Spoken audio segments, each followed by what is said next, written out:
right, so today we are back into evil.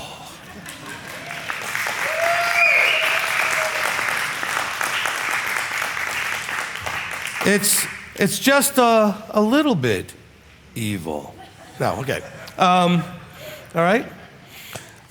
So we're in evil part 6. Evil part 6. Now, so again, remember we're looking at evil at this point as a mindset, as a state of being. I'm not going to at this point reiterate all the stuff we did at the preset. We're looking at evil from all the perspectives so we get the right perspective. Now, if you're brand new, and this is the first time you're hearing this, maybe I should just reset it a slight bit because you haven't listened to the first 5 parts.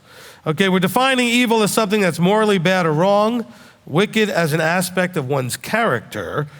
The main thing being that it is something that is the cause or source of suffering, injury, ruin, pain, harm, or destruction. Okay, now, the way something is perceived and labeled is based on how it is understood or seen in the eyes of the doer or the observer or the ones affected by it.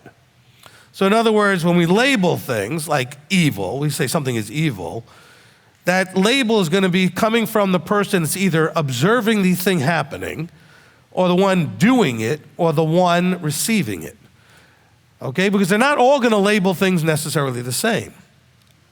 You know, it's like you go out to eat and you get a dish and you try it, you love it, the person next to you thinks it's awful. It's subjective, okay? And so the person doing whatever they're doing may think they're doing something neutral or good, and the person receiving it may think it's suffering, harm, and pain and evil, okay? And so intent doesn't always play into this necessarily, okay? Because remember with Joseph, we're going to get to that verse at some point, the brothers intended evil and Yahweh used it for good when the brothers sold Joseph into slavery, okay? So when we're looking at evil, we're trying to get a really correct scriptural understanding of how that word is used and how we should understand it. Now, we're in Jeremiah. I'm going to do a quick reset from chapter 2 to get into chapter 3 and just read one verse out of chapter 2. And that was sort of the key core verse of that section that we read last time. And that's verse 19. Verse 19, it says, "Your own evil instructs you, and your backslidings reprove you. Know therefore and see that it is evil and bitter that you have forsaken Yahweh your Elohim, and that my fear is not in you, declares the Master Yahweh of hosts." Okay, so we're looking at evil here as a mindset or state of being, as a characteristic. Okay, not just necessarily an action. It says your own evil, your own suffering, your own ruin instructs you. Because it's coming out of a source, right? Out of the abundance of what's inside, actions come out. So you have somebody that's miserable. Guess what the actions come out is? Actions that cause more misery. Miserable people don't cause people to be happy. Okay? They spread misery. Happy people tend to make people around them happy. And so he says, your own evil instructs you, and your backslidings reprove you. He says, know therefore and see that it is evil and bitter that you have forsaken Yahweh. So here's the problem. He's saying is that you have forsaken Yahweh, and because you forsook Yahweh, you are suffering. And yet, you're like, well, no, it's everybody else's fault. This isn't what I did bringing all this on me.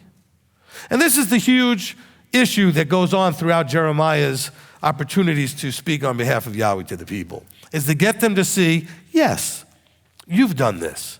And yes, you can fix it. I mean, that's really all Yahweh wants us to understand, basically from Genesis to Revelation. You caused your problem, you can own it, repent of it, and fix it, and things will go well.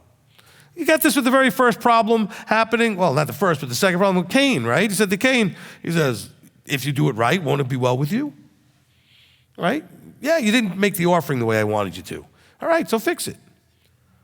So what did he do? His own evil instructed him, and he killed his brother instead. Because our default is rather to point the fault at somebody else, or something else, or anything else but ourselves. And so this is where we are in chapter 2. Now let's go to chapter 3, and we're going to begin in verse 12. Okay? Go and proclaim these words towards the north and say, return, O backsliding Israel, declares Yahweh. I shall not look on you in displeasure, for I am kind, declares Yahweh, and I do not bear a grudge forever. So let's start off with the beginning of what this point he's making is, I want you to return, you backsliders. In other words, I'm going to call you what you are. You're where you are because you were backsliding. But I want you to return. And he's saying, I shall not look on you in displeasure. In other words, if you do what's necessary to return is the idea of teshuvah. You're going to turn around, get back on the path, return to me, not just physically come back to the land of Israel, return to covenantal relationship. I'm not going to treat you with displeasure. I'm not going to hold a grudge forever. I will forgive you. After all, the whole point of punishing you and making you suffer evil was to get you to return. That's the whole point. So he's saying return. Verse 13, he says, however, only acknowledge your crookedness, because you have transgressed against Yahweh your Elohim and have scattered your ways to the strangers under every green tree, and you have not obeyed my voice, declares Yahweh.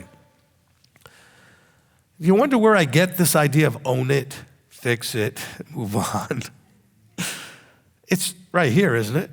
He says, I said return, I'm not going to hold a grudge, I'm not going to have displeasure against you, but you have to do this one thing, own it. Acknowledge your crookedness. Recognize that you have been wrong and doing what is wrong to do. And then fix it. He says, return, O backsliding children, declares Yahweh, for I shall rule over you and shall take you, one from a city and two from a clan, and shall bring you to Zion. So he's saying, return, O backsliding children, I'm going to rule over you. Is that a threat? No, it's not a threat. I'm going to rule over you. He says, this is the plan what the plan has always been, for me to rule over you. What is the problem they're having? Self-rule. They backslid to self-rule. That's moving backwards. To elevate, to move forward is to go into Yahweh rule. Elohim rule. It's falling down and backwards and backsliding into self-rule, okay? And so he's saying, return, for I shall rule over you, and I shall take you, one from a city and two from a clan, and bring you to Zion. And I shall, listen now, and I shall give you shepherds according to my heart, and they shall feed you with knowledge and understanding. I'm going to send you shepherds according to my heart. In other words, shepherds who have a heart like my heart. And by the way, if you notice his heart isn't always very gentle. And his heart rarely kind of beats around the bush. It's straight at you. This is what the shepherds always did. And the people liked them just as much as they like this, like zero. They didn't like it. They killed the shepherds. They killed the prophets because they didn't like being talked to from authority and a mirror being held to their faces. But that's what we need. So Yahweh says, look, I'm happy to take you back. He says, return. However, you got to acknowledge and own your stuff. I'm not going to have you come back and keep acting this foolish way. And he's going to come right out and call them foolish and stupid eventually. So here he's continuing. We're in verse 15. And now 16, he says, and it shall be when you have increased and shall bear fruit in the land in those days, declares Yahweh, that they no longer say the ark of the covenant of Yahweh, neither would it be come to heart, nor would it be remembered, nor would they visit it, nor would it be made again. At that time, Jerusalem shall be called the throne of Yahweh, and all the nations shall be gathered to it, to the name of Yahweh, to Jerusalem, and no longer walk according to, listen to this, according to the stubbornness of their evil hearts. In those days, the house of Judah shall go to the house of Israel, and they shall come together out of the land of the north, and the land which I have given them as inheritance to their fathers. So what is he talking about? What's going on? He says, at that time, rather than focus on the ark and focus on all these other things, he says, I will be there, literally in Jerusalem, ruling and reigning. But if you're not going to let me rule and reign now, why would I have you come and live there and when I'm ruling and reigning then? Oh, well, we'll figure it out then. No, you won't. Okay? How you practice is how you do. I taught that in every training I ever did with anything, whether it was martial arts or sales or any kind of stuff that I taught people. How you practice is how you do. You know, perfect practice, perfect action. Poor practice, poor action. And so he's saying, no. See, a lot of you think you're just going to turn a switch when you see it's really end times, or it just doesn't work that way. You got to develop the habits. The habits are developed by actions, repeatedly done over and over again. The problem is you already have done actions over and over again, and you've developed habits. They're just bad ones. He says, I'm going to give you shepherds according to my heart to feed you with knowledge and understanding. Now, this verse, there's not a single verse after this. If you go through the rest of your book, turn all your pages, there's not a single verse afterwards that says, until the Ruach comes and teaches you everything, you don't need shepherds anymore. Matter of fact, Paul in Ephesians 4 tells you exactly you need this. What he says in Ephesians 4 is exactly what's being said here. That Abba gives us shepherds according to his heart that will feed us with the knowledge and understanding that we need. What knowledge and understanding do we need? Well, let's see, in Ephesians 4 it says, verse 12, for the perfecting the set apart ones, to work of the service, to building up of the body of Messiah, until we all come to the unity of belief and the knowledge of the Son of Elohim, to a perfect man, to the measure of the stature of the completeness of Messiah, and no longer tossed around like children, borne about by every wind of doctrine, etc. Doesn't that sound the same as what was going on in Jeremiah's day? You think Paul knew Jeremiah's words? I'm sure he did. He says, I'm going to give you shepherds. And what did Paul say before the perfecting, etc.? He said, he's going to give you apostles and evangelists and shepherds and teachers, right? And prophets. To do this work. What? The work of feeding you with the knowledge and understanding that you need. But you have to be submissive to that. You have to receive that. And that's hard to do when it takes a humbleness of pride to be able to receive from somebody else and think they actually might know something you don't know or have something you need. Not so hard maybe when you're a child. Starts getting much harder when you hit teenager, and then it's brutal by the time you're 40 because you're so entrenched, in cutting out your little space of the world and your own sovereignty. And so it becomes really challenging. It's almost like all of Israel on some level has an ODD problem, an opposition defiance disorder, because they're so protective of their own sovereignty. He said, look, I'm going to give you these shepherds. However, you're going to have to be careful that you don't get distracted and messed up. He says, it shall be when you have increased and bear fruit, etc., that we're going to get you to this place eventually. We're talking about the actual end times events. You read this in Ezekiel. We read this in other places, right? You got the two sticks coming together. You've got the regatherings that are talked about in Hosea and other places. So you have all these things playing out. He's saying, but none of that's going to happen for you if you're not one of the ones that gets that heart right and gets this evil thing under control. Because remember, the verse said that we're going to no longer walk after the stubbornness of the evil heart, verse 17. At that time, Jerusalem will be called the throne of Yahweh, and all the nations shall be gathered to it, to the name of Yahweh, to Jerusalem, and no longer walk after the stubbornness of their evil hearts. And by the way, he just referred to Israel as part of the nations right there. He says all the nations will be gathered. If you are acting after the evil of your own stubborn heart, you're acting like a Gentile. You're not acting like a covenanted person. Go back and listen to the Are You Covenanted teaching. Okay, you're not acting like a covenanted person. A covenanted person has given up their self-sovereignty to him. That's essentially the covenant. I agree to do everything you say. How can you have self-sovereignty in that? Where is there room for that? You had enough sovereignty to give him the sovereignty. See, some of you, I say this all the time, you have a problem because you don't even have your own sovereignty to give anybody because you gave it to your wife or your husband or your mother or your father or your best friend, and everybody else has authority over you but you. And you don't do anything unless they say so. Get your sovereignty back and then give it to him. Okay? Yeah, clap for that.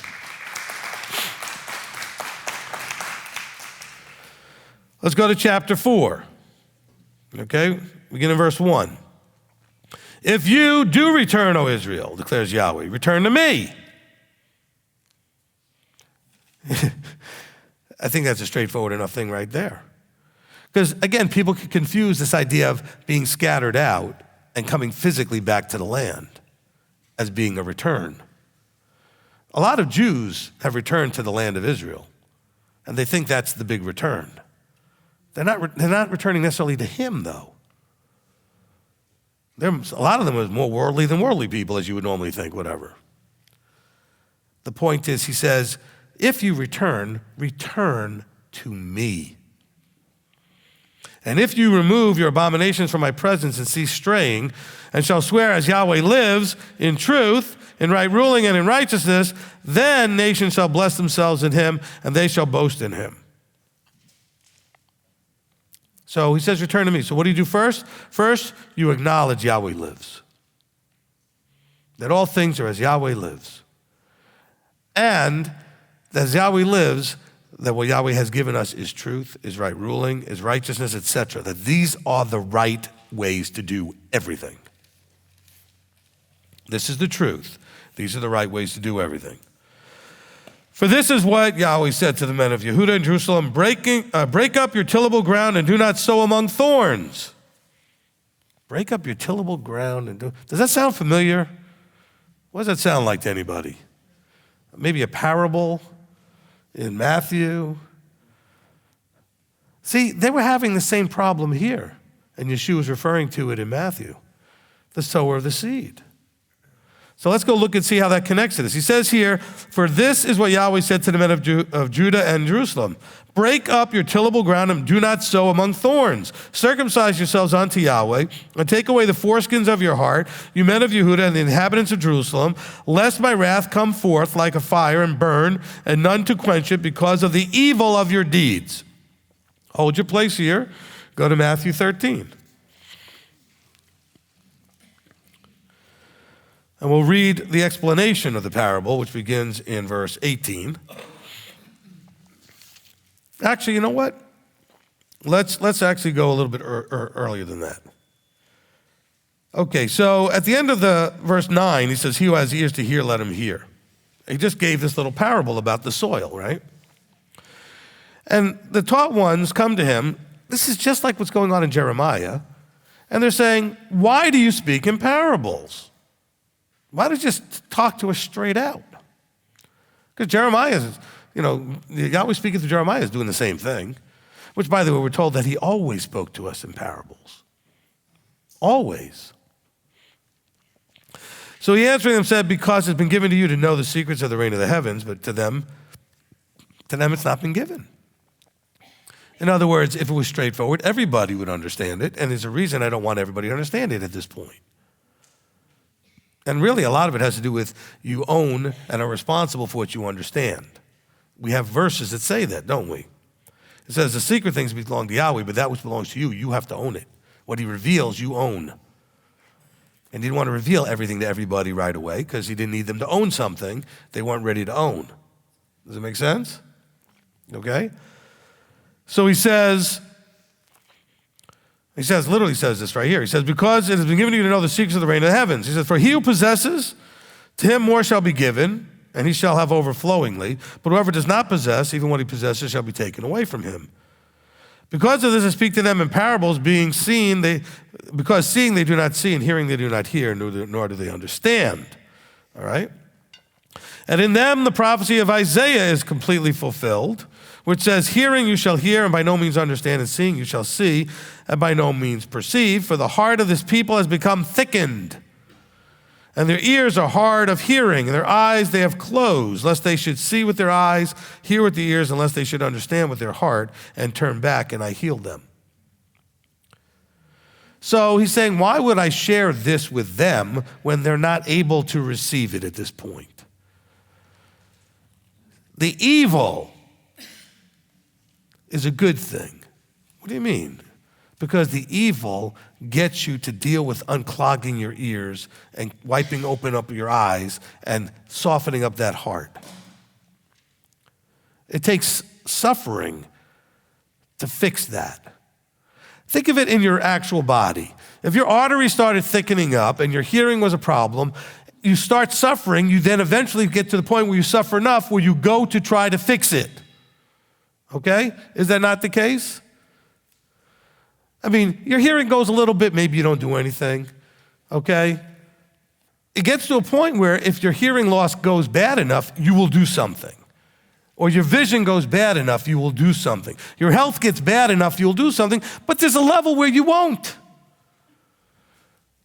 And so sometimes we are in our pride, ego, whatever, fear, whatever's motivating us, will not do what needs to be done unless we suffer enough. And so Yeshua was saying, just like Yahweh said, if I talk to you straight and then you don't do it, you're responsible. So I'm going to talk to you in parables so that when you're ready, you'll understand it. But right now, you're not ready. And he says, let's see where we are now. Verse 16, and blessed are your eyes because they see and your ears because they hear. For truly I say to you that many prophets and righteous ones longed to see what you see and did not see it, and to hear what you hear and did not hear it, because they were spoken to in parables. He says, verse 18, so you then hear the parable of the sower. Now he's going to explain it to them. Now remember, we're looking for the idea that we just read here about having break up your tillable ground and do not sow among thorns. Okay, that's what we read in Jeremiah. When anyone hears the word of the rain and does not understand it, then the wicked one comes and snatches away what was sown in his heart, and that is sown by the wayside. So we're not talking about the wayside here. He says, and that's sown on rocky places. This is the one who hears the word and immediately receives it with joy, yet he has no root in himself, but is short-lived, and when pressure or persecution arises because of the word, immediately he stumbles. That's already starting to talk a little bit more about what's going on here. But listen to the next verse. And that's sown among thorns is he who hears the word, and the worry of this age and the deceit of riches choke the word, and it becomes fruitless. He says, break up your tillable ground and do not sow among thorns. Break up your ground, but don't sow among what? The deceit of riches, the worries of this age, all of that stuff. He also, I think, is talking about the previous one, which is there's going to be pressure arising because of your choice. All of you, and all of those throughout history, who have ever made a choice for Yah, felt the pressure from everybody else. The world doesn't want you to go his way. They want you to stay with them. By the way, that's the way it is in life with all things. If you would like to elevate yourself out of the group of people that you're with that are at your level in whatever aspect of life, and you choose to elevate above that, they will all grab your feet and pull you down as hard as they can. They don't want you to elevate, okay? If the people you're with, we'll pick any example you want. We could talk about finances. Let's say you're in a group of people, and everybody you hang out with generally makes about the same amount of money, whatever it is, A, all right? And all of a sudden you decide, I don't want to make A. I want to make A plus 50 or A plus 10. Well, that's going to put you in a whole different group than this group. And that's not going to make them very comfortable, because then they're going to feel like, oh, now you think you're better. Now they're going to find all kinds of reasons not to like what you're doing. And so then you have to make a choice. Do I keep going or do I give in? What kind of ground are you? Because a lot of you will say to me, oh, Rabbi, I'm so tired of living month to month and having a challenge in my finances and everything else. And then I'll give you things you can do. And then you'll find yourself challenged here. What kind of ground is that? Okay? But you'll say, but I don't want to have the deceit of riches. No, the deceit of riches is the lies that riches are going to fix your problems. The deceit of riches is nothing against riches. The deceit of riches is you think that somehow if I had money, it would fix all my problems. No, you'll just drive to them in a nicer car. Okay? Whatever you are, money just makes you able to be more of that. If you're good, you could do more good. If you're not, you're going to do more of whatever not is. Okay? So if you're miserable and you're wealthy, you're going to be just more miserable. Because the money had nothing to do with that. There are lots of really poor people that are absolutely at peace. They have shalom. They're in joy. They have no stress. They're happy, and they got nothing. So money is not the key to all this. There's a lot of very rich people that are miserable. So that's the deceit, the lie that money's going to fix anything. Now, life is a little easier if you could pay your bills and don't have all that stress. But this is the problem that we have. You want to elevate yourself. Let's say you're with a bunch of people that all they like to do is eat junk and whatever it is, and their health is just they're all out of weight. Well, they're Americans. And listen, you go anywhere in the world, we are the heaviest group of people on the planet, okay? And we have the worst eating habits. And what if you decide, I'm going to be different? I'm going to start exercising and eat. You're going to have friends that are going to look at you like, maybe they're interested for up to a minute, but what if they try it and quit? Then they're going to give you some grief. Oh, you're too good to eat with us now. You're too good to do this now. Well, think about all your Christian friends. Once you decided you weren't going to go that path where they were, now you're going to do this path. That's exactly what this is talking about. Oh, you're judging us now. Oh, you're better than us. Oh, you think we're all wrong and blah, blah, blah. The crowd doesn't like you to elevate out of the crowd. So it's really tough. So he's saying, let's be careful. All right. So the parable, I think, of the sower fits right into what we're talking about here. Now, back to Jeremiah. All right?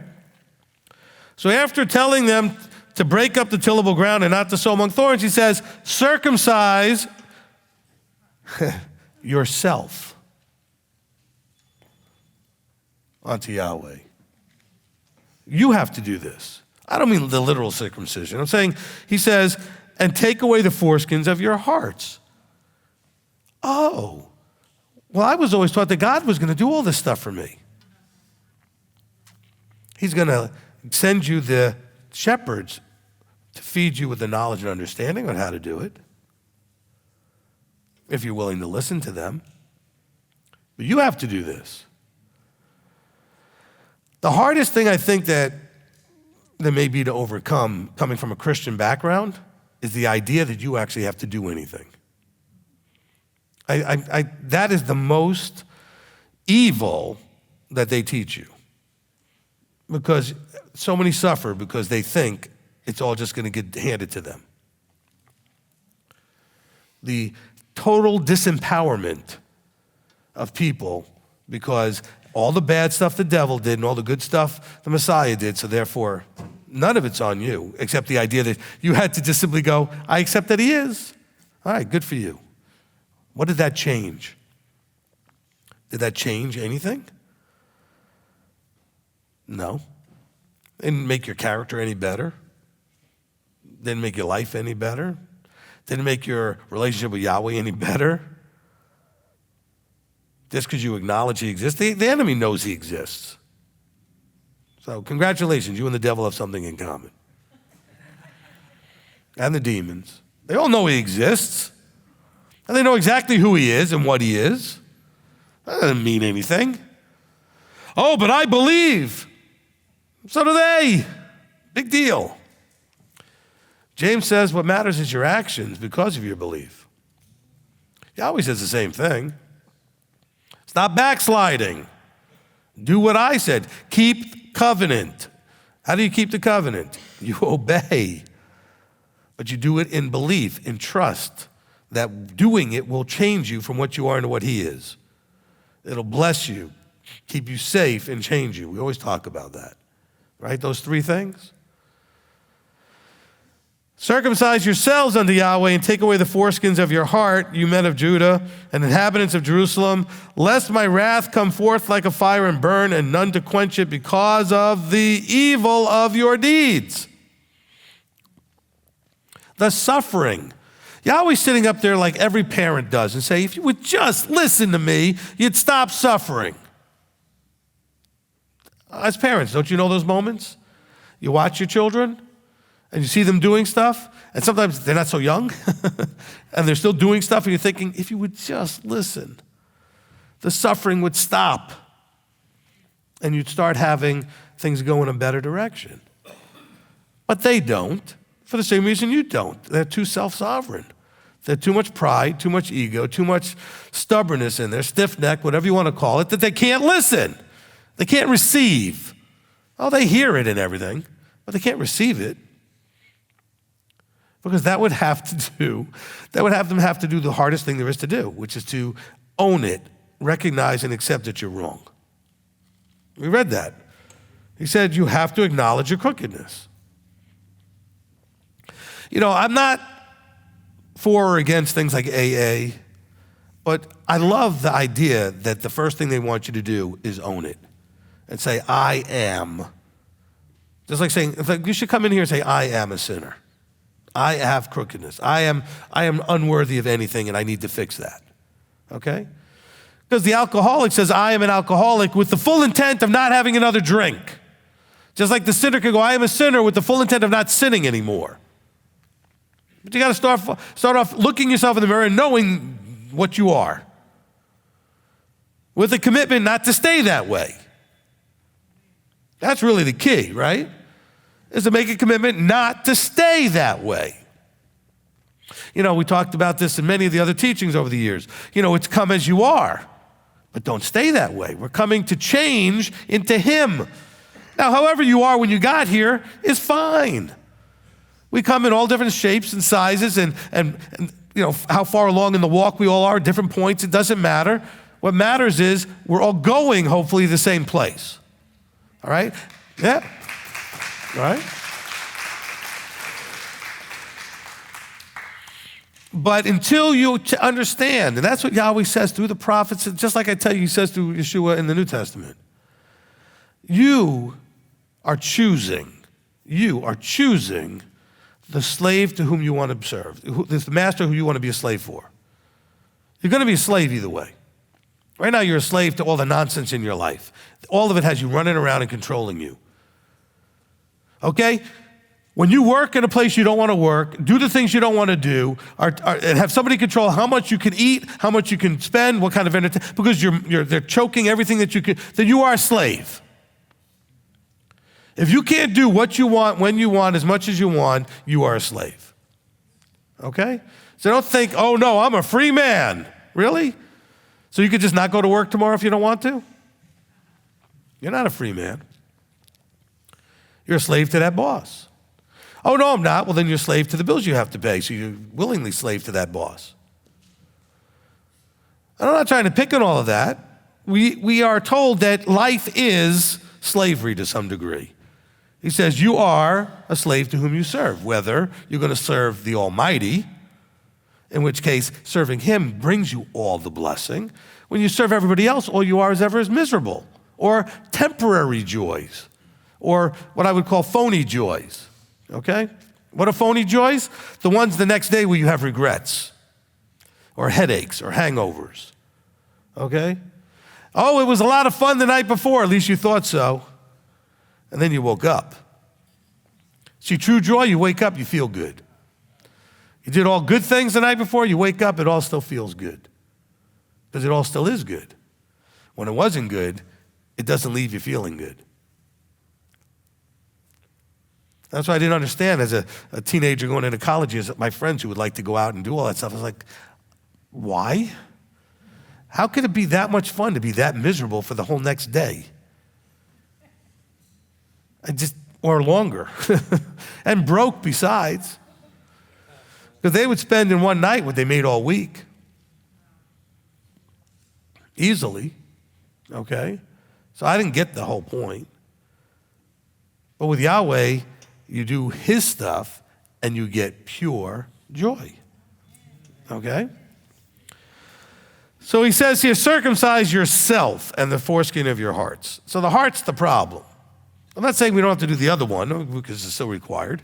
But the heart, what does it mean, circumcise the heart? It means you have to cut away the things that are in your emotional makeup and your preferences and your wants and your desires that are inappropriate, that aren't going to get you in line with him. You got to cut those things out. Look, when you came into this, you all recognized to some degree, okay? Maybe not to the fullest degree, that there were things you could no longer do. Just like when you got married, if you got married, you realize there's things I can't do anymore. I'm not single. I'm not even talking about like sleeping around with other people. I think there's just things that as a single person in your house you could do that now you have another person in your house, you just can't do them like you did before. Whatever they were, because you now have a relationship change. Something has actually changed. You came into the relationship with Yahweh, you realize, I can't do certain things, and I can't eat certain things anymore. I have to keep different days. There's things I can't do anymore. And that's a cutting away of something. Those things are now removed as options. You know, as you're going to do things through life, think of it like a computer where an options table comes up and you have choices. That option's now not even on the menu. It's no longer an option. See, one of the reasons why when people get married, we make them do it in public with vows is so that everybody else in public knows you're no longer on the menu. You're not an option. Okay? You're not available as an option. And so, you know, some of you with diet issues, you know, you understand. You can't eat gluten. You can't eat this. You can't eat that. It's not an option anymore. But you know what? Until you realize just how much it was hurting you, you probably still ate it. And sometimes you probably still do. Why? Because we're stubborn. We want. You didn't cut it away. If you cut it away, you'd never do it again because you cut it away. He says you got to circumcise your heart. Cut it away. If you leave any of it, it will metastasize back and grow back and you have a problem again. You need it to be fully surgically removed. When people quit smoking, it's because they literally cut that away. When they try to quit and can't, it's because they haven't cut it away. I've watched people do both. I've watched people try and never get there, and then one day they finally just quit and it worked. I was like, what was the difference? Because they cut it away. They made a decision. The word decision actually has the idea of cutting away other choices. All right? Are you ready to make a decision, though? And all these churches, they love to say, if you haven't made a decision for Messiah, now's your opportunity. I don't want you to make a decision for Messiah. I want you to make a decision what to do about now that you know there's a Messiah. You already know there's a Messiah, but now make a decision to covenant. That's a decision. To obey, to submit, to be a slave to whom you serve and choose the Lord of Lords, the Master of Masters. You got to circumcise your heart, though. Why did Israel do all the things that they did? Why? Because they wanted to. Why do you do all the things you do? Because you want to. Oh, Rabbi, I keep doing this stuff and I hate it and I don't want to do it. Then why do you do it? Because you want to. No, I don't. Yes, you do. You wouldn't do it. There are things I know that if I figured out which ones they were for you that you don't want to do, I couldn't beat you to make you do them. There's foods you would never eat if I tried to crank open your mouth and force you.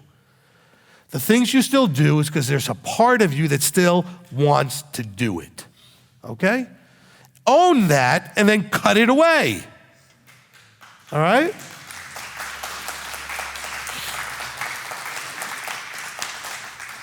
Because I know there are things that once you realize you didn't want it, there was nothing that was going to make you do it, period. There's nothing to make you do it. I've had people tell me, Rabbi, I don't care what you say, I'm not doing this. All right. Feel that way about the other things in your life you need to stop doing. Get to that point. That's cutting it away. You're cutting off that option.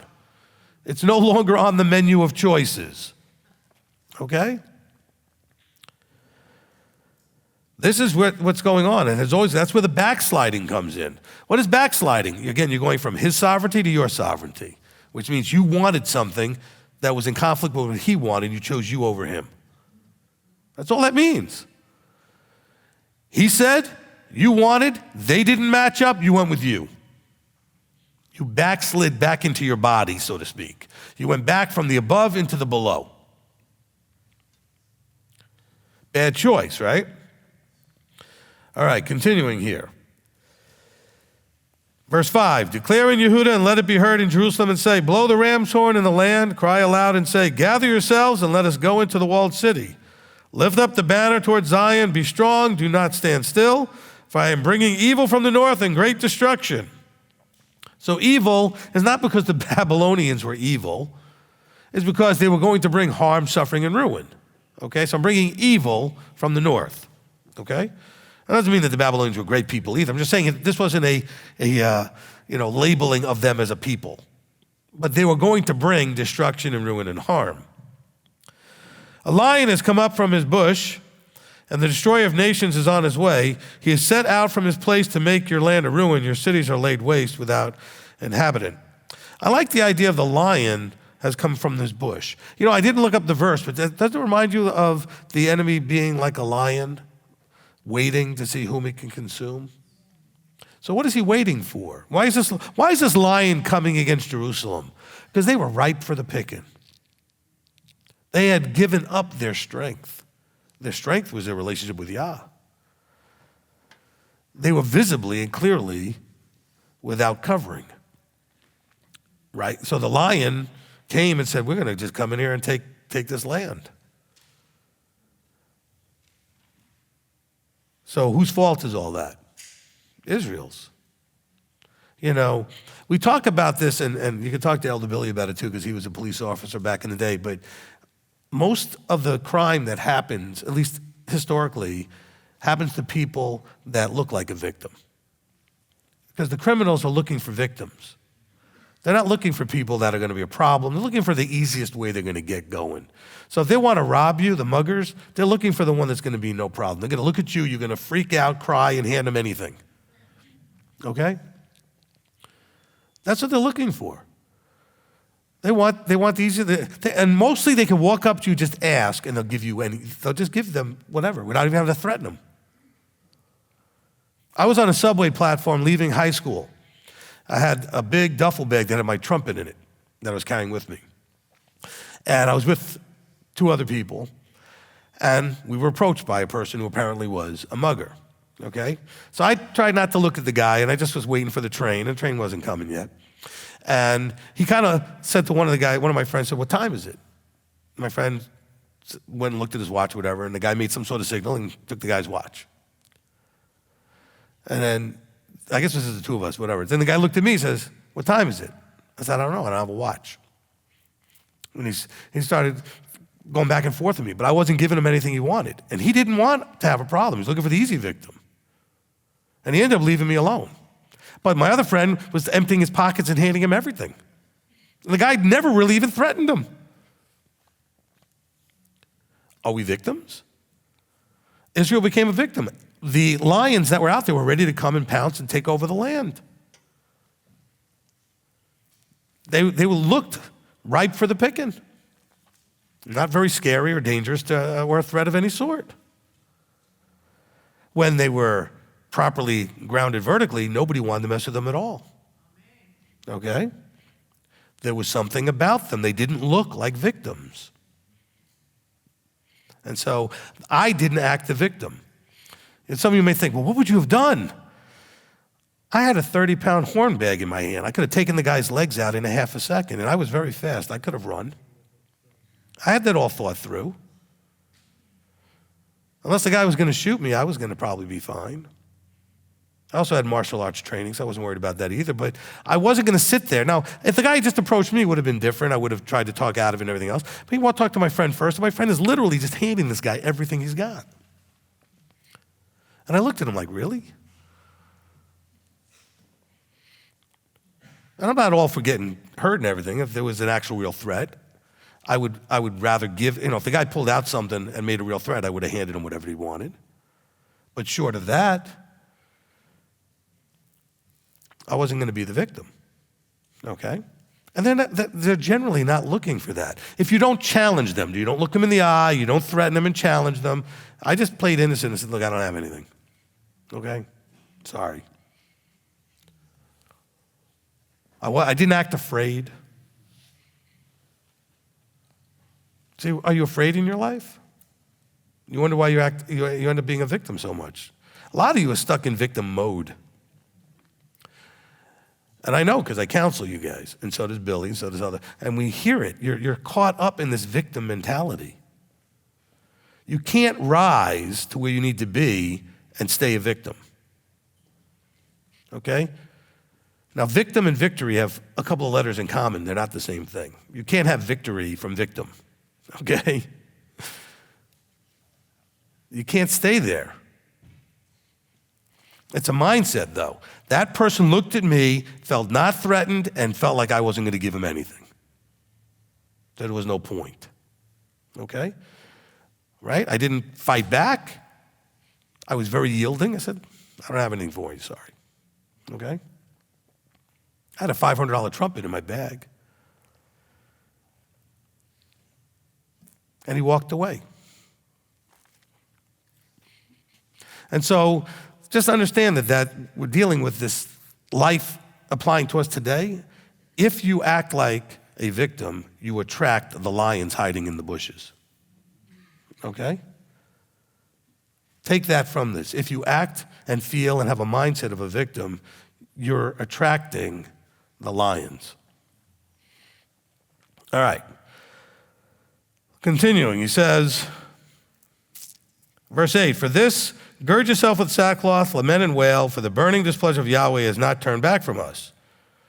And in that day it shall be, declares Yahweh, that the heart of the sovereign shall perish, and the heart of the heads, and the priests shall be astonished, and the prophets shall wonder. Okay, so he's saying they're all going to be freaked out and victims. And by prophets, he's not talking about his prophets, he's talking about the so-called claiming themselves prophets. Because remember, Jeremiah had a little battle with one. It didn't go well for the other guy. It didn't go well for Jeremiah temporarily either. They didn't like what Jeremiah did. But the other guy ended up dead. All right. He says, in that day, when this is all happening, he says, then I said, Master Yahweh, truly you have greatly deceived this people in Jerusalem, saying, peace is for you, whereas the sword reaches to the heart. At that time it shall be said to this people and to Jerusalem, a scorching wind and bare heights blows in the wilderness towards the daughter of my people, and not to fan or to cleanse. A wind too strong for this shall come from me. Now it is I who speak judgments against them. See, he comes up like clouds, and his chariots like a whirlwind. His horses shall be swifter than eagles. Woe to us, for we shall be ravaged. O Jerusalem. Okay, so now, he's just saying, we're not going to get into all the details. He's saying, look, this terrible thing is coming. Look at where it leads us to in verse 14, okay? He says, O Jerusalem, wash your heart from evil and be saved. Wash your heart from evil and be saved. In other words, stop doing all these things that are bringing the suffering. He says, wash your hearts from evil and be saved. Till when would your wicked thoughts remain within you? In other words, when are you going to keep thinking to do all things your way, the wrong way, the self-sovereign way? And when are you going to realize it's just never going to work? I've had to literally in counsel look at people and say, are you done being foolish? Are you done being stupid? And listen, I've said that like 27 times, so don't think I'm talking about you, okay? At what point are you going to have you had enough? And realize I need to not just do it my way, it doesn't work. At some point you have to get that. I mean, one of the definitions of crazy, right? Keep doing the same thing thinking it's going to be different in a result, and you keep getting the same result. I'm like, you got to learn your lesson at some point. Of course, we watch Israel make the same mistake over and over and over and over again because we are stubborn people. It's hard to get through that thick skull of ours and that stiff neck. He says, look, if you would just wash your heart from evil and be saved and stop with these wicked thoughts that are remaining in you. See, these are ones that should have been circumcised away. He said the thoughts are remaining in you. They should not be in you anymore. And some of you think, well, what are wicked thoughts? Anything that goes against Yahweh's direction. When you want to spin whatever he said to your advantage so that you can still justify having what you want even though he said no. Or you could justify not doing what he said because you don't want to even though he said yes. You know? What could that look like? It could look like almost anything. I'll give you something really innocent sounding. Oh, I think we'll just Shabbat at home today. If you live near a congregation, that's not on your option menu. If you're sick, stay home. Okay? If you're under the weather, if you're ill in some way, stay home. As a matter of fact, some of you I'm a little frustrated with because you came last night and you come at other times and you just look like death. And you should not be coming just because you want to. You got the other problem. You're going to come no matter what. If you're not healthy, stay home. Now, on the other side of it, it says that you're not to forsake the assembling together. It's a commanded assembly. Now, I know a lot of you on live stream are frustrated because you don't have a place to go. That's fine. You don't have a place to go. So this is your place, virtually. But if you're here, there really is no excuse not to be here. Okay?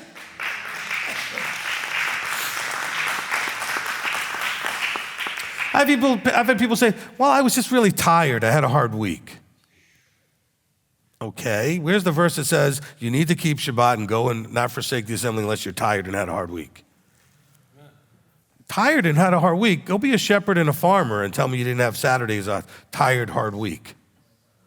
A lot of you are sitting on a chair most of the time. Tired, hard week. Okay? I had a much more tired, hard week than almost any of you, and I show up every Saturday.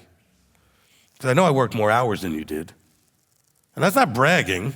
I just don't think most of you work 90 plus or 100 hours a week. I just don't think you do. Maybe you do. Okay? I started work today at 10, and I won't be finished till after 10. And that's a normal day for me. So I don't know how, you expect me to be here, don't you? I was sick almost all week. Now, I wasn't sick enough that I shouldn't be here today, but I certainly could have said, I still don't feel 100%, I'll just stay home. I just won't get up and do zone 2. I won't come here and do this work that needs to be done. I'll just stay home because, I'm going to Shabbat at home. First time I heard that, I looked cross-eyed at the person. I didn't get it.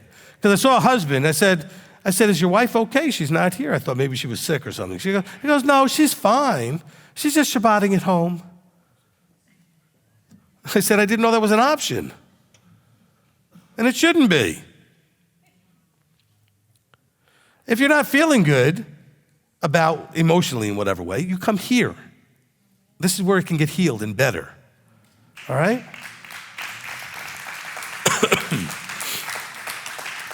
I don't understand that at all. All right, continuing. In verse 15, for a voice is declaring from Dan and is declaring trouble from the Mount Ephraim. Announce to the nations, look, proclaim against Jerusalem that the besiegers are coming from a distant land and raise their voice against the cities of Judah. Like keepers of a field, they are against her all around because she has rebelled against me. Ooh, so this is all happening because they have rebelled against Yahweh. Okay? What is rebellion? It's going against authority, right? You're saying, no, I'm going to do what I want. Not following directions, not following orders. If you're in the military, rebellion is going against orders. They would call that insubordination or rebellion. So we didn't follow his instructions. He calls that rebellion. Your ways and your deeds have brought this upon you. Oh, he's back to making them own it again. He says, this is your evil. No, Babylon's coming with chariots and they're going to burn down our cities and they're going to enslave us and kill us and all this other stuff. Oh, no. He says, this is your evil. This is only happening because you rebelled. and refuse to submit yourself, and because of the evil thoughts and these things that remain in you, this is the only way I'm going to help purge it out of you. This is like we try to do with a child, right? The child misbehaves, we give it a spanking, or we take away something, or we do something to punish them. And guess what? At some point it doesn't work, so we increase the punishment, and at some point it still doesn't work. You know why? Because they're a future Israelite.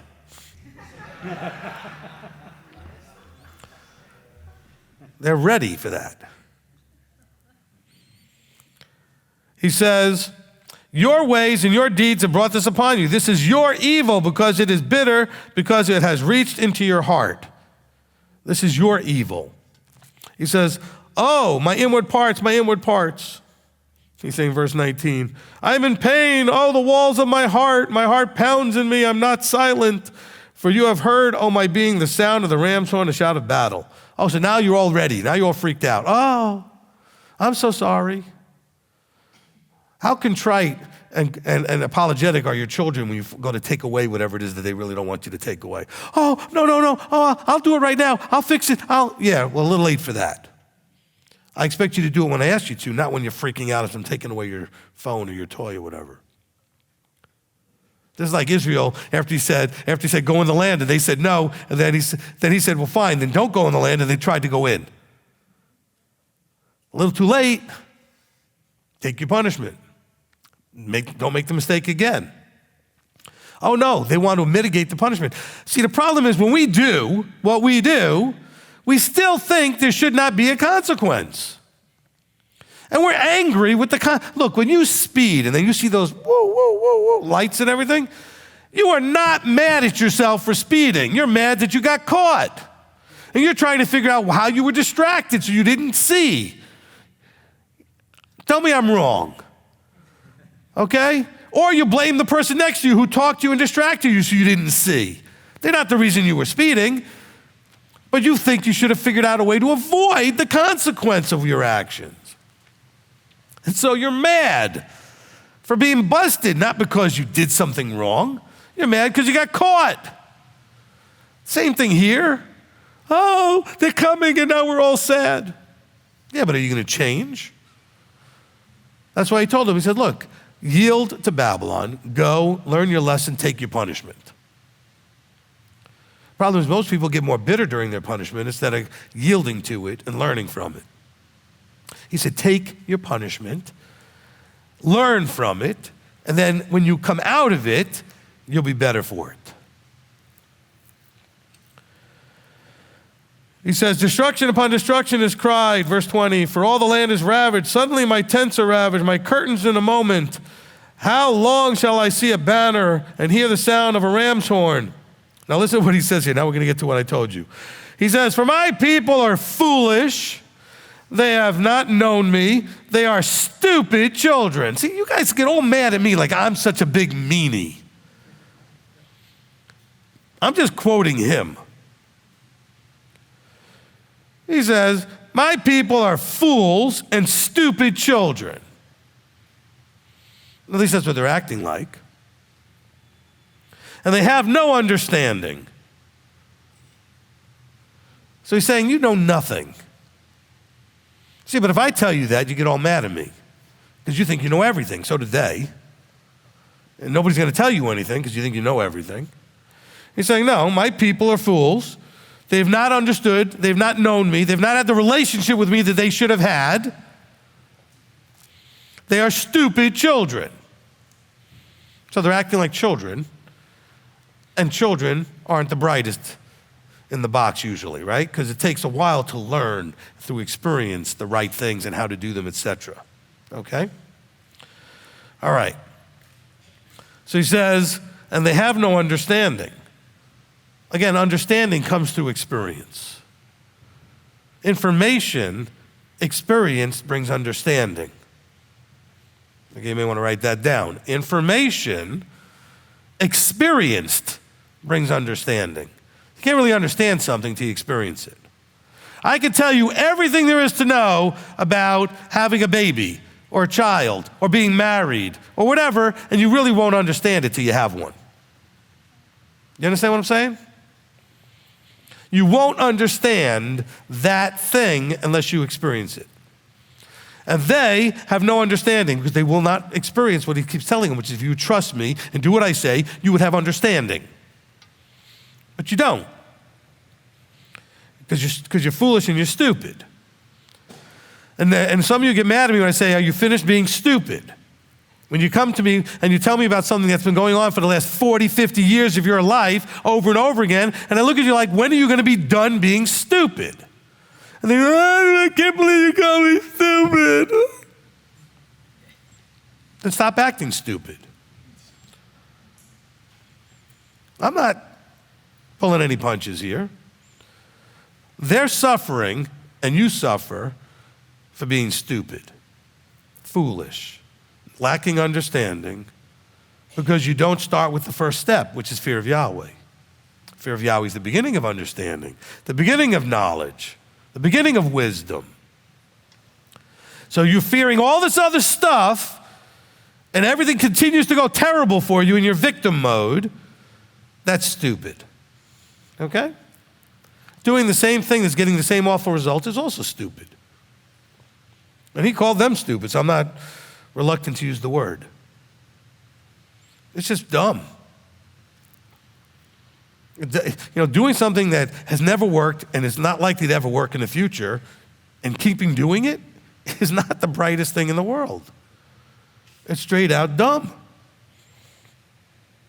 And so yet we do this and we don't understand. Well, why is that? Evil often comes out of foolishness and stupidity. Isn't that almost always the result? When you do something stupid, something goes bad and harm and ruin and destruction and suffering. You hear somebody going, oh man, and you go, what happened? Never mind, I did something stupid. Right? You know that. You're like, well, your wife catches you or your husband catches you, he says, what's the matter? Oh, never mind, I did something dumb. What'd you do? Well, I did this thing and then I cut myself because it was dumb. I shouldn't have done it that way. Because you know you did something dumb. You just thought you could get away with it. See? You knew how many times you do something, it blows up in your face, and you knew that could happen, but you thought I could get away with it. Right? But you did it anyway. That's foolish. Okay? Getting upset and blaming other people after it goes badly, that's really stupid. Okay? You should have been like, well, I thought I could get away with it, I didn't. I own it. I accept the consequence. But this is where we really went into trouble. Is because he's trying to tell Israel here, and you, through me, hopefully, that we need to own that we have to circumcise this heart thing so that we stop acting foolishly and stupidly, and just trust and submit to him. Okay? And by the way, when he says foolish and stupid, it's not an IQ-related thing. It's not an intelligence thing. It's not education-based. It's based on choices that are emotionally driven. Okay, so this is not a negative on how educated somebody may be or how bright they may be. This is about choices that anybody could make correctly. Choose him or choose yourself. You choose yourself, this is foolishness and stupidity. That's what he's saying. So don't think, oh, well, I'm not the brightest. Well, it has nothing to do with that. He never says it has anything to do with how smart anybody is here, how well educated they are. This is about, you know who I am, you know how you are, and you're going to choose you over me? That's kind of dumb. Okay? After all, I created everything, all this wonderful universe, and your life is a mess. Which one of us should you be listening to? All right? Okay? I created the wonderful mountain ranges, and you can't make toast. I mean, what? Who are you going to trust? Okay? Think about how dumb it is sometimes when we want to go and listen to ourselves instead of him. Okay? It really doesn't make any sense, which is why he calls it foolish and stupid. There's really no other way to describe it, okay? I would even call it insane. It's crazy to think that you're smarter than him. So you're going to do it your way instead of his way.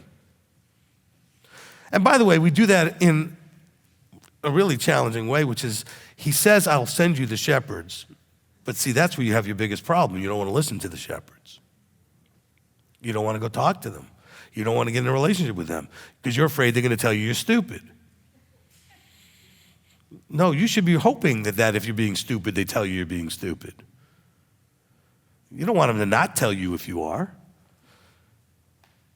After all, he's very comfortable to tell them they're stupid. In Isaiah, he calls them maggots. And I say maggots, if you look at the Hebrew, it's like the kinds of things that live in dead things. Okay? Those kind of maggots, like the things that live in dead animals and dead things. That's the kind of level he says, Israel, you maggots. Really? Wow. That's pretty strong. Because the weakness that we have when we choose to look at the below as real instead of the above as real, to look at ourselves as authority instead of looking at the above as authority. We've got everything all inside out and backwards and upside down and everything else, and then we wonder why the results go sideways and all a mess. Shouldn't be a surprise, okay? Shouldn't be a surprise. So let's remember, he says, I'm going to give you shepherds according to my heart, and they shall feed you with knowledge and understanding. And we are to no longer walk after the stubbornness of our hearts, and that we ought to break up the tillable ground and not sow among the thorns, and that we're going to wash our hearts from evil, and we're going to go and stop being foolish and stupid. Is that enough for today? All right, good. Father, we come before you. And Father, we're ready to hear straight talk. We're ready to receive it, own it, so that we can fix it. So that, Father, that we can do, as you've said, that we can wash our hearts from evil and be saved. Okay? So, Father, help us to be humble. Help us to receive. Help us to disengage that ego and pride from the equation so that we can submit ourselves completely and fully to your authority. So that truly then we can have the fruit and the joy and the peace and all the wonderful things that you have in store for us and planned for us if we would only trust you and do it your way. Father, we're weak and we're a flesh, but we know this is temporary, that if we can gain control over the weakness in flesh, that one day you will give us the incorruptible. We won't have to deal with flesh anymore. But we also know that you're not going to allow a fleshly mindset to be in an incorruptible body. So help us to fix that mindset so that we don't bring flesh into the incorruptible. Father, we know you won't allow that, which is why we know we have to fix it now. So Father, we want to thank you. We want to praise you and give you all glory and honor as we go through this journey, transforming from what we are into what you are, with the example led by your Son, our Messiah, and it's in his name we pray, Yeshua's name. Amen. Amen. Amen.